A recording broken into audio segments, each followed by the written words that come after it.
On this week's prequel episode, we follow up on our There Will Be Blood listener polls, learn about books and gender stereotypes, and preview Ferdinand.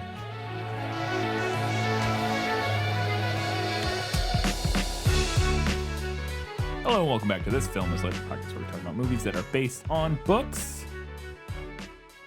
And we're just going to dive right in to our patron shoutouts. I put up with you because your father and mother were our finest patrons, that's why.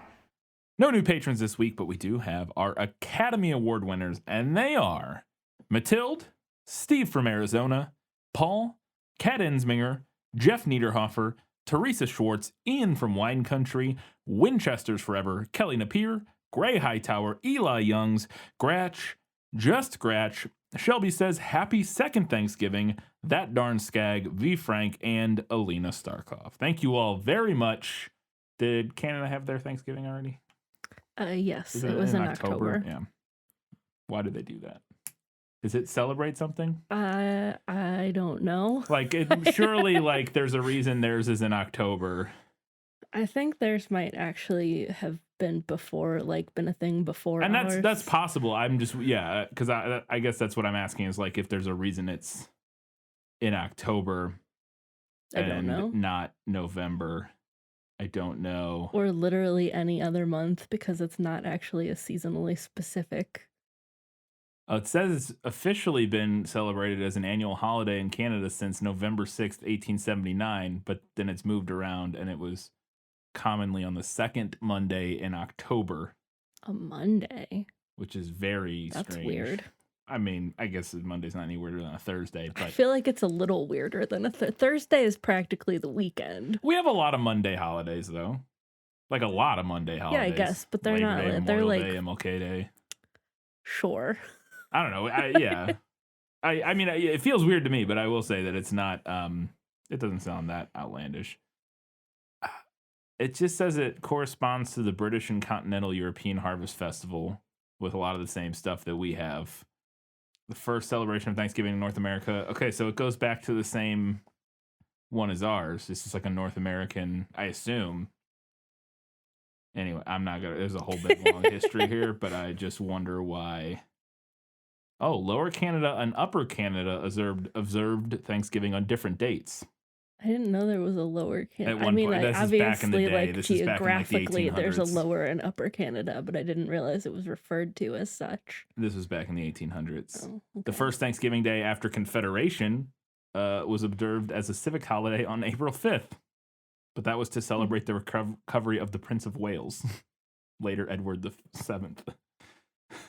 I don't know. If anybody knows, any of our Canadian listeners know why October as opposed to, and again, I don't know why ours is, it's a harvest thing. It could be any time in the fall, but I just wonder, and if you know which was first, or if they both kind of came in at the same time. I don't know. Where's our Thanksgiving historian? We need you. Anyways, happy second and first Thanksgiving. Let's see what people had to say about There Will Be Blood.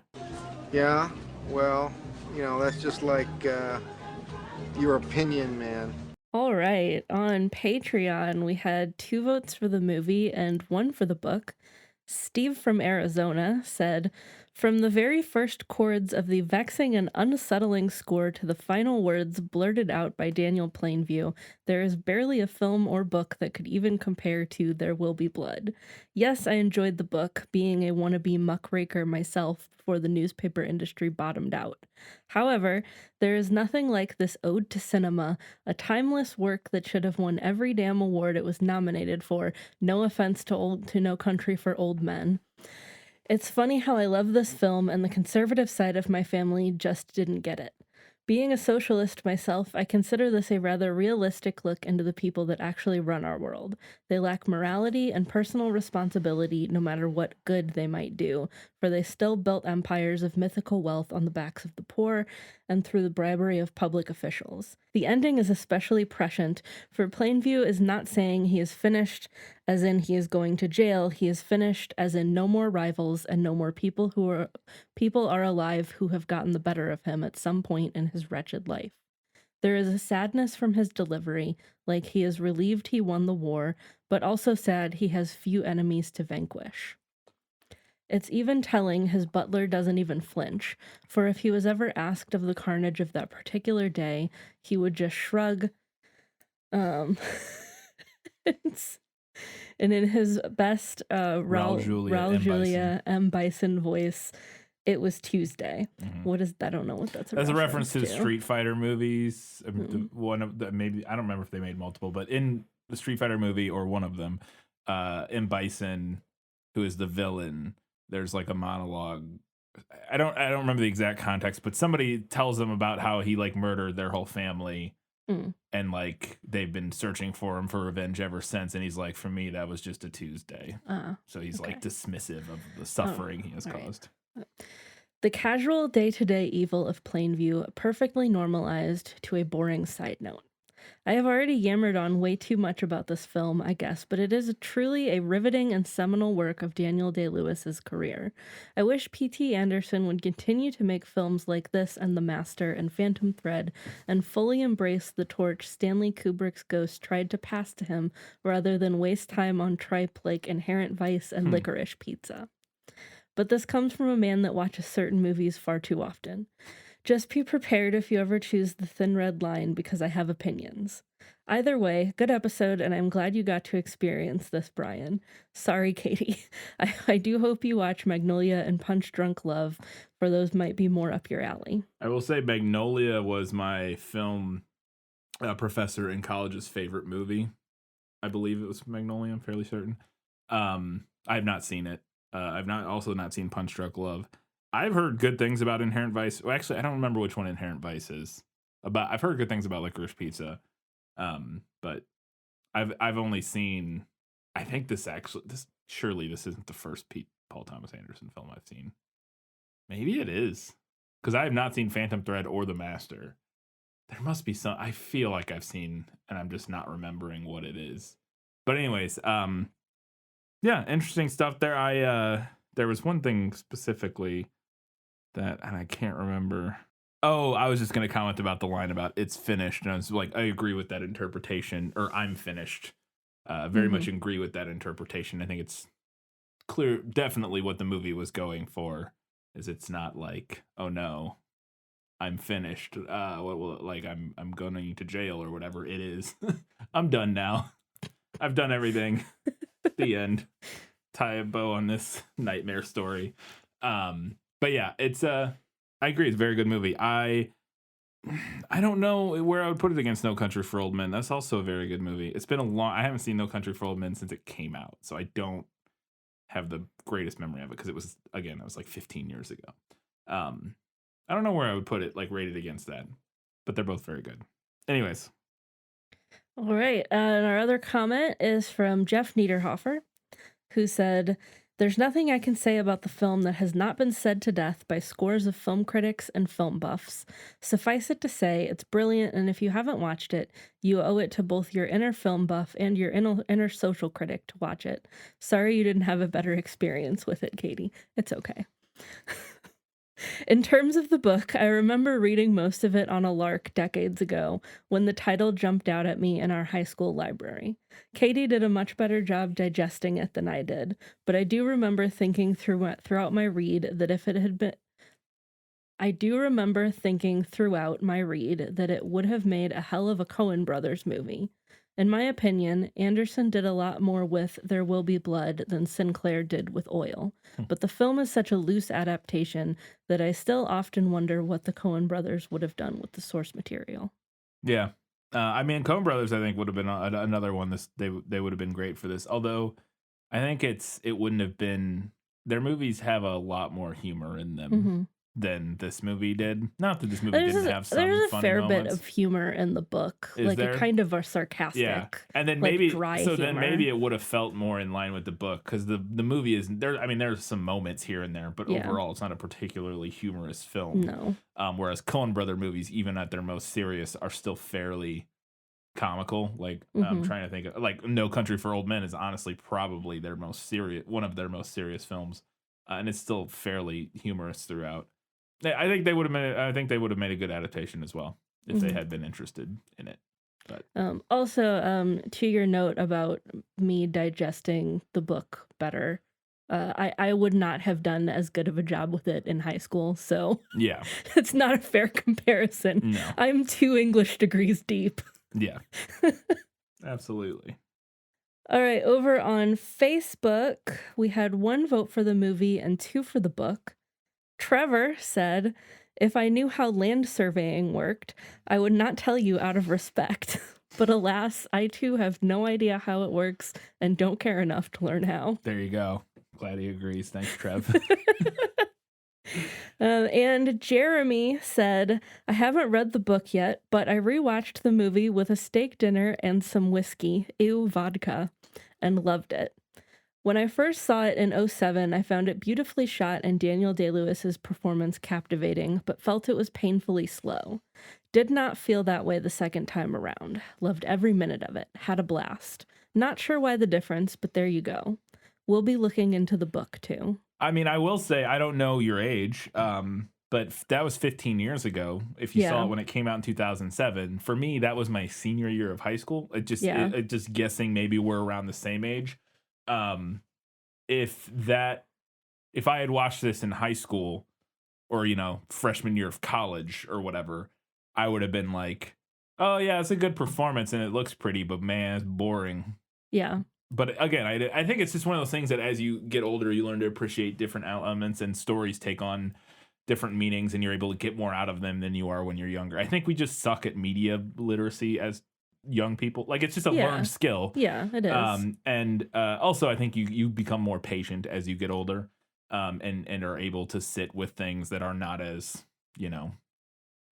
fast paced or whatever as other things. Is a reason why kids, watch more cartoons and stuff like that and don't watch 3-hour long biopics or whatever. It just has to do with how our brains work and stuff like that. So I would have bet that, now I could be wrong. You could be 65 now and watched it when you were 50. I don't know. I'm just speculating based on our listenership that you're probably in the maybe that's what's going on, is you saw it the first time when you were much younger. But anyways, either way, glad you enjoyed it this time around, because that was also my experience with it. Although I didn't eat a steak while watching because I had to take notes. So. All right, so we didn't have any comments on any other platforms, but on Twitter we had 7 votes for the movie and 1 for the book, and Instagram we had 4 votes for the movie and 2 for the book. So our overall winner was the movie with 14 votes to the book's 6. There you go. All right, it's time to learn now a little bit about kids' books and gender stereotypes.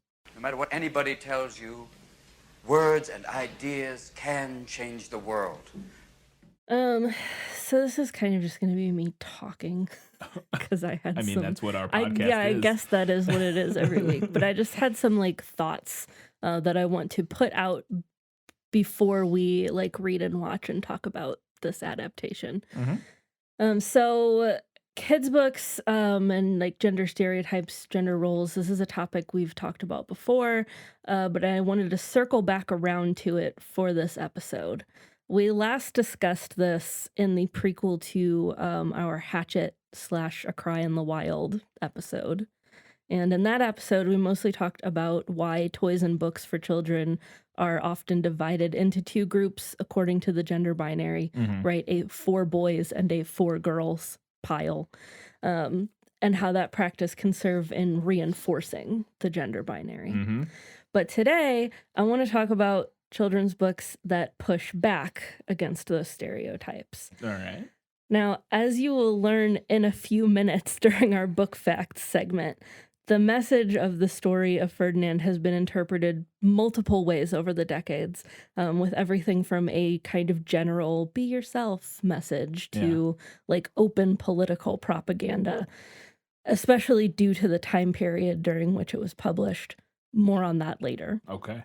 As always, each interpretation is open to discussion. Everyone is allowed to see something different in a text. That's a very personal thing. But as a text ages, the historical context can sometimes kind of fall away from it, which leaves space for new interpretations, different interpretations.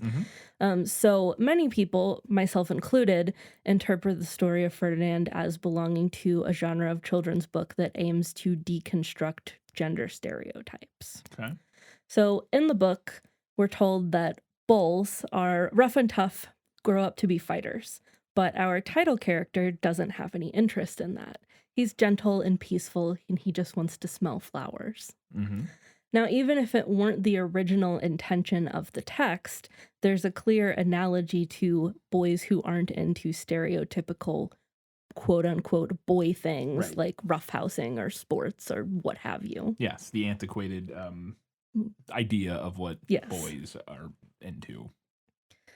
Now, here in 2022, we've been through a couple waves of feminism, and there are quite a few books that do this for little girls, but there are fewer that do this for little boys. Another one that comes to mind for me is 1972's William's Doll, which is about a little boy who wants to play with dolls instead of quote-unquote boys' toys. Mm-hmm. Which are dolls with guns. You're not wrong. So William's Doll is a bit more on the nose with its like social critique than Ferdinand is. And I wanted to bring it up because as I was writing this segment, I scrolled through its reader reviews on Goodreads for William's Doll. And I saw more than a few saying that it was too dated to be relevant anymore and that we no longer needed that kind of messaging. On which one? For William's Doll. Oh, okay. And listeners, I wish I could say that I agreed. Holy cow, yeah. I wish I could say that I agreed with that. Lord. Unfortunately, I think we need stories that deconstruct toxic masculinity quite a lot yes. now. Yes. I think we need more of them. More than ever, maybe. Maybe not more than ever, but as much as ever. I don't want to get into like a deep dive on toxic masculinity. It's different than just masculinity on its own. Mm-hmm. And there are some people that I'm never going to convince that I'm talking about two different things. Yes. But toxic masculinity teaches that to be gentle and loving is to be weak. Mm-hmm. And that kind of messaging isn't going to go away unless we make a conscious effort to undo it. Yeah, the thing that really stuck to my mind when you mentioned, and it's something I really agree with, just a few notes back when you said, in 2022, we've been through a few waves of feminism, and there are quite a few books that, deconstruct gender norms for girls and women or whatever, but not as much so for boys. And I think that's very true. And obviously there's more now than there have been previously. But it is still a thing that I think often isn't as popular and as normalized as it is for girls, for like little women, which is a good example, I guess. But but for girls and in like youth literature and stuff like that, I think you're much more like, at least again, just purely like how it feels. I'm not citing any actual like data here about like the breakdown of stories that deconstruct gender expectations and stuff for respective binary genders. But it is, there's a whole big thing that's been a thing this year. There's a whole large group of men, boys, what have you, who do not understand and are looking for meaning because they've consumed very limited sort of types of media that describe masculinity in a very limiting way, and because of that they now, as young adults, teenagers, whatever, seek out and fall victim to incredibly toxic versions of masculinity that are more popular now than maybe ever. Your Jordan B. Petersons, your Joe Rogans to some extent, your Andrew Tates, who was very popular recently, before being kicked off every platform like he should have been. There was a whole big thing. I remember seeing videos and stuff and people talking about how there was like a whole epidemic of like, preteens and young boys and stuff, literally like quoting and like spewing this like toxic nonsense from these like manosphere talking head people. Manosphere is just short, if you're not as terminally weirdly online as I am, is just the phrase that kind of encompasses a lot of the speakers within like the alpha male red pill blah blah blah, all of that stuff, sort of sector of the internet. But I think a big part of that is that a big part of the reason that happened it is still this big problem with boys, with young men, with grown men for that matter, is because we have not had the same sort of, I don't know if Renaissance is the right word, but like overabundance of popular stories for children that represent masculinity in different ways. Yeah, I think that it hasn't been a part of our cultural conversation the way that it has been for women and for girls. Yeah, and a big part of that is because I think because the women were coming from such a place of disempowerment within our patriarchal society, those stories naturally sort of are seen as more subversive and become more like there's more of a need, quote unquote, for them when you are like, back when we were going through those early waves of feminism. It seems very reasonable to me that stories about the different ways, of upsetting the patriarchy and expressing your gender as a woman differently than you've been told you should, blah, blah, blah, is because when you're literally the underclass in society on the gender scale or on the gender continuum, you know what I mean? It makes a lot of sense that those stories would become popular and plentiful, whereas you don't need those stories for men necessarily. When I say you don't need them, I like, as a society, we sort of didn't realize we needed those stories for men because men were like, quote unquote, doing fine. If that makes sense, I don't know. Yeah, no, I think we have not been focused on that because I don't think we realized we needed to. Yeah.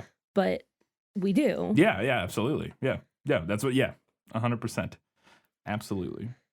So with all that in mind, what I'm really interested in looking for with this 2017 film adaptation is how it handles that messaging in an era when gender and gender stereotypes are so particularly at the forefront of our larger cultural conversations. I'll be particularly interested to see 2017 is such a weird point because it came out in 2017, which is like it had been working on it. They would have had to been working on it for several years at that point. Whereas I think this conversation really started to crystallize in like 2016 onwards. No, yeah, you're right. And so this film kind of came out right at the beginning before like we were having a lot of the conversations we are now. But it's definitely those conversations were starting and were being had, just maybe not to the same extent now. Yeah. And so I am interested to see how much of it, how relevant it feels, or if it feels like it was like a bit too early and missed the, you know what I mean? It wouldn't surprise me if it missed the wave on a few things because it was just like a year or two ahead of like the conversation. I don't know. Or maybe it will be great. We'll see. I am also quite interested to see. But before we get to the film, we're going to learn a little bit now about the story of Ferdinand. People think they got you all figured out based on how you look. But it's not that simple. Especially when it comes to me. I'm a little more complex. Sorry, I almost killed you. Ow. Who's my good boy? I had the perfect life. Until one day, all yours, little guy, everything changed. There's been a mistake! Nina! Ferdinand! The Story of Ferdinand is a 1936 children's picture book by American author Monroe Leaf, illustrated by American writer and illustrator Robert Lawson. It is the author's best-known work, and it's one of the illustrator's best-known as well, although Robert Lawson notably also illustrated Mr. Popper's Penguins.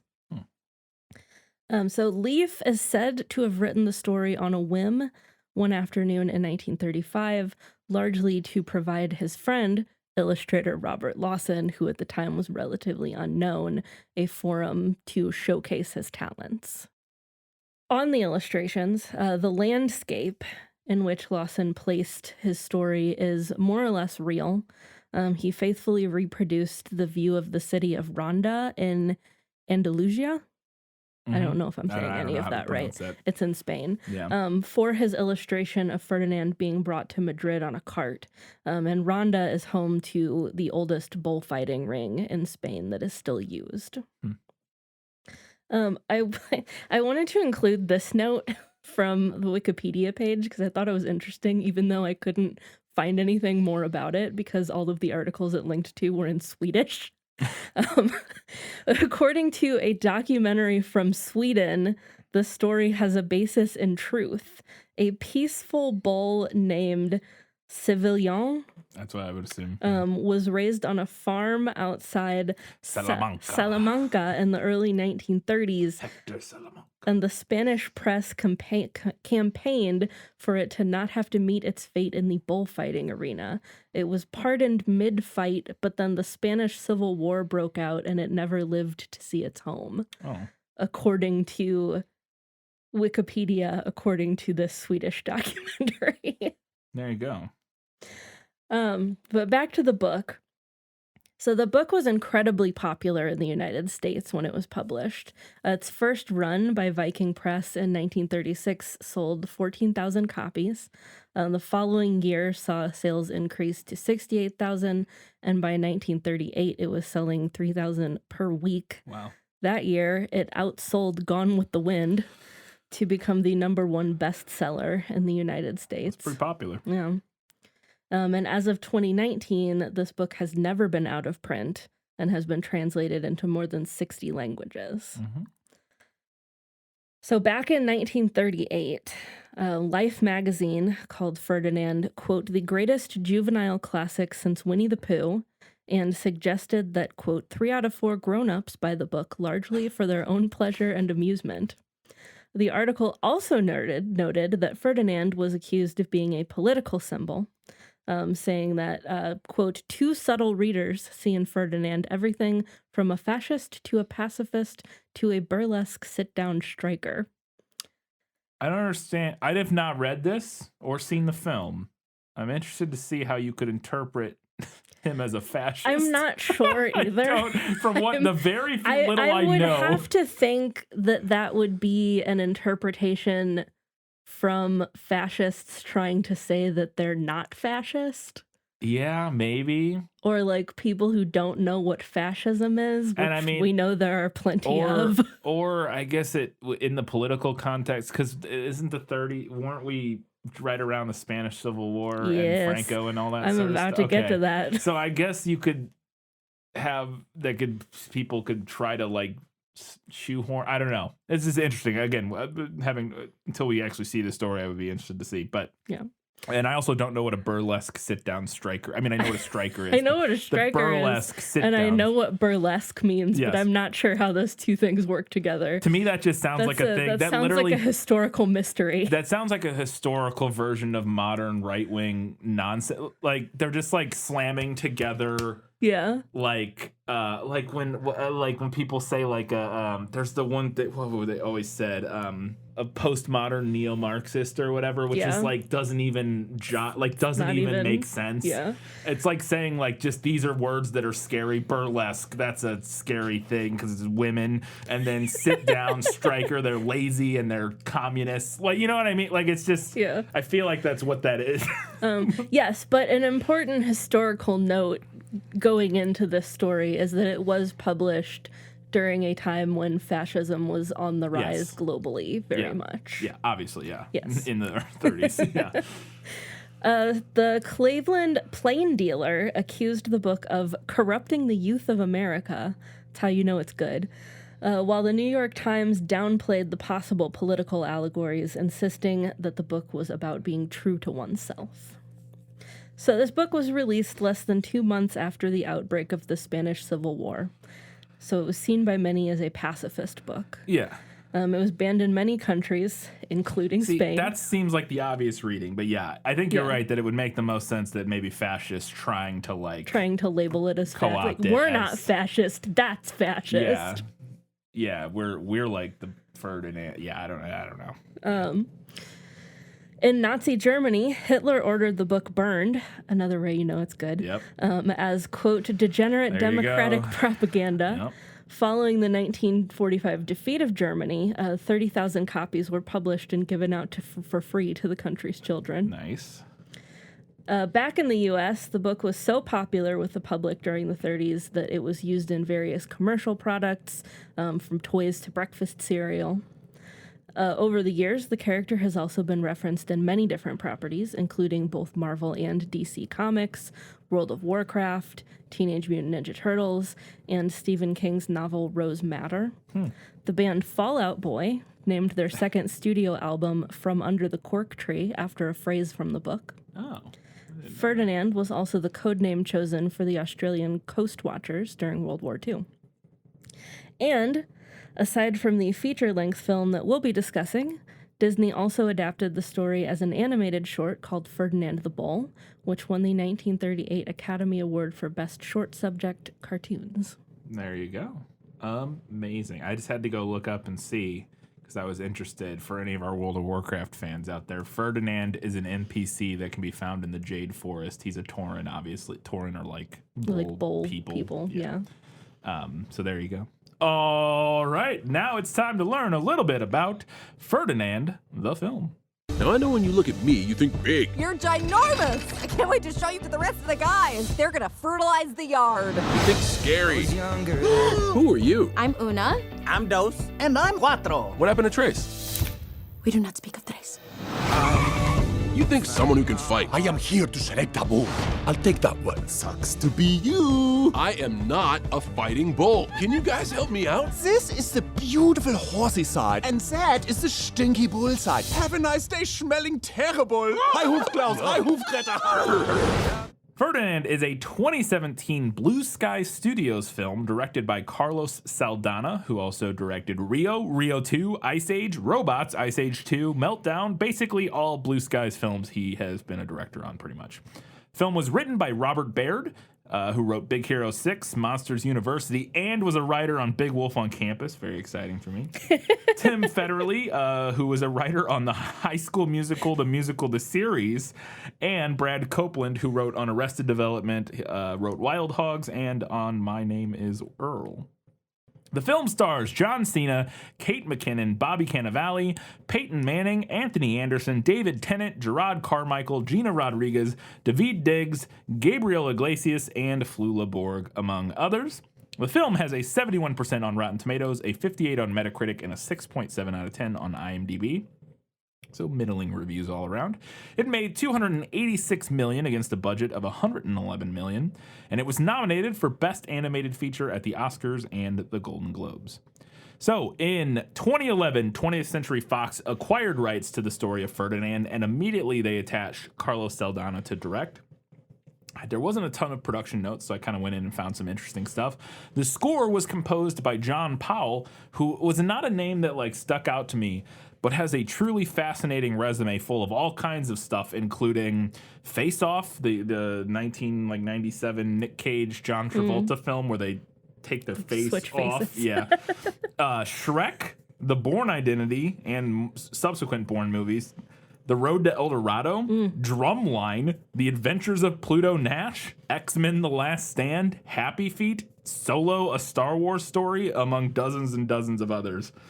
Like a truly eclectic. He's also done most of, I believe, most of Blue Sky's movies, which Blue Sky did, like Rio and Ice Age and all those movies. You mentioned this, but the village where Nina and Ferdinand live in the film is in Ronda in the south of Spain. And like you said, it's known for having the oldest building in the world. Or sorry, you didn't say that. You said oldest bull ring. That's what I wrote. Yeah. Why did I read that as building? I was like, that so can't possibly be confused. true. 1700s? That's not true at all. I've been in older buildings. Yeah, okay.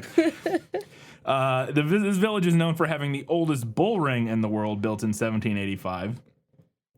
And you also mentioned that Ferdinand the Bull was adapted as a Disney animated short shown in 1938 that won Academy Award for Best Animated Short. So apparently in the film there's a thing where they use calming goats. And that is a real thing, but not usually for bulls. They're actually normally for horses. Anxious horses, particularly race horses, feel a calming and soothing presence from having goats in the barn or stable with them. That makes sense. It's my understanding that horses are very anxious. Yes, they are. I don't know why goats make it better, but apparently they do. Maybe Who they knows? just suck up all the energy out of the area. It could just be a thing where like they don't like being alone, but you also can't leave horses like necessary. I don't know. I have no idea. It's interesting. I would like to know more about that. People who know things about horses. If we have any of those, I don't know. If we have any horse girls or guys or whatever.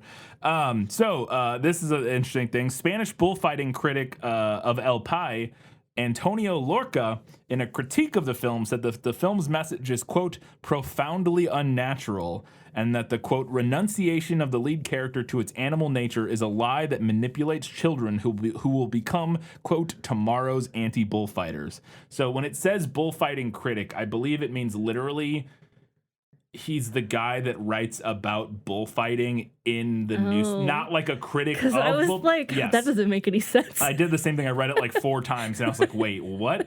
I think what is being said here is that this person is being critical of the film because they like bullfighting and are a fan of bullfighting, even though it says bullfighting critic. I think it literally means like a movie critic. Like they go to the bullfights and like write up articles about, whatever. And they're saying this movie's nonsense. It's going to turn everybody into anti-bullfighting people, blah, blah, blah, something or another, I think. It was a little confusing when I read that, but yeah. So getting to some reviews that I thought were interesting. Ben Kinnisberg of the New York Times gave the film a positive review, saying, quote, unlike in the book, Ferdinand earns the arena's cheers for not fighting, but the crowd's sense of surprise will elude audiences attending Ferdinand, end quote. I'm gonna have to see exactly what happens to understand that quote. I think.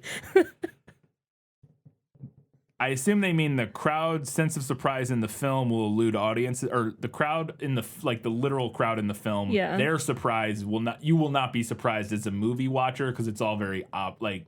I think is the review is like, oh, it's fun, it's earned, but it's like expected. I think is kind of what they're getting. I think it was a little hard to parse again without knowing what happens in the movie. James Dyer for Empire magazine gave the film 3 out of 5 stars, saying, quote, inoffensive fun, but unlike its paperback forebear, the cinematic Ferdinand is unlikely to stand the test of time. Katie Welsh of the Chicago Tribune gave the film a negative review of 2 stars, saying, quote, with a lovely voice performance from Cena, the spirit of Ferdinand does shine through, but the rest of the story filler is mostly forgettable. Tara Brady of the Irish Times also gave the film a 3 out of 5 stars, saying, Ferdinand may lack the all-out charm offensive of the studio's 2015 Snoopy and Charlie Brown vehicle, but it's not too far off in terms of quality and sweetness. And finally, writing for RogerEbert.com, because he had passed away at this point, Susan, Polish last name, Loz, Hoy, I think that's Polish, so many Z's, Lozchina. You don't pronounce the W at the beginning, I think. I don't know. I'm sorry, Polish listeners, if you're out there. I'm pretty sure that's Polish. She gave the film 3 out of 4 stars and said, quote, enough of that kind of bull. What the world needs now is Ferdinand, sweet Ferdinand, a rare breed of bovine who takes a stand against aggression, competitive rivalry, and conforming to the expectations of others, end quote. So there you go. They were a fan. All right. Susan was a fan. Before we wrap up, I wanted to remind you can do us a giant favor by heading over to patreon.com/thisfilmwaslit. Support us there for a couple bucks a month and get access to all kinds of stuff. And at $5 a month and up, you get access to bonus content, including 2 recent episodes where we talked about Hellboy, which just came out this weekend. And right before that, we talked about Crimson Peak. So 2 Del Toro movies back to back. If you want to hear our thoughts on those, give us $5 a month and you can go listen to that. And then we'll be doing another bonus episode here very shortly on Labyrinth. So look out for that in the coming weeks. Patrons, Katie, where can people watch Ferdinand? Well, as always, you can check with your local library or a video rental store if you still have one of those. I wonder how much longer I'll get to keep saying Probably that. not too much longer. Or you can stream with a subscription to Disney Plus, Fubo, or DirecTV.